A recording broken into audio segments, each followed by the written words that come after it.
এটা তো সর্বত্রই প্রমাণিত হয়েছিল। বাংলার মানুষ মমতা বন্দ্যোপাধ্যায়ের উন্নয়নের সাথে ছিল, কিন্তু আমাদের এই এলাকা মাদারিহাট বিধানসভা এলাকায় যারা মিথ্যা ভাওতা দিয়ে এতদিন চা বাগানের মানুষকে ভুল বুঝিয়েছে এবং গ্রামীণ এলাকার মানুষদের ভুল বুঝিয়ে ভোট লুট করে চলে গেছে, তারা মানুষের উন্নয়নের একটি কাজও করেনি। আজকে এই মাদারিহাট উপনির্বাচনে মা মাটি মানুষ, এই এলাকার মা মাটি মানুষ সেটাই আজকে সমর্থন করেছে, বিশ্বাস রেখেছে তৃণমূল কংগ্রেসের উপর।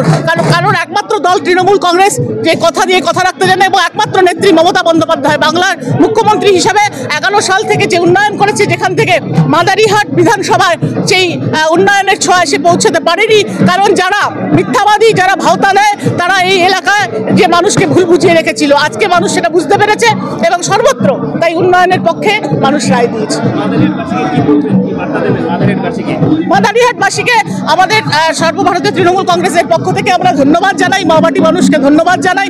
এবং এই জয় আমাদের নেত্রী মমতা বন্দ্যোপাধ্যায়ের জয়, আমাদের মুখ্যমন্ত্রী মমতা বন্দ্যোপাধ্যায়ের উন্নয়নের জয়, এবং আমাদের নেতা অভিষেক ব্যানার্জি সংগঠনের যে ঐক্যবদ্ধ হয়ে তৃণমূল কংগ্রেসের কর্মীরা একেবারে বুথ স্তর পর্যন্ত যেইভাবে ঐক্যবদ্ধ হয়ে প্রচারে মানুষের দৌড়ে দৌড়ে যে উন্নয়নের বার্তাকে ছড়িয়ে দিয়েছে, তার জয়।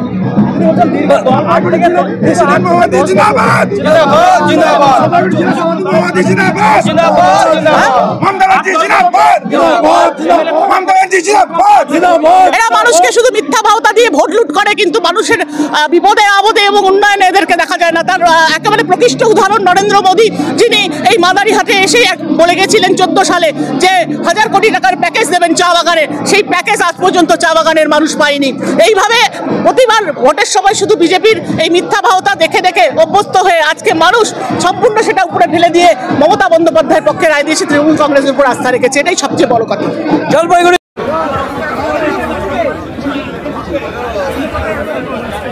দাদা একটু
স্পোকেন ইংলিশের শিক্ষক প্রয়োজন, সত্তর যোগাযোগ করুন। ফোন 6296176090, এছাড়াও 7076918661।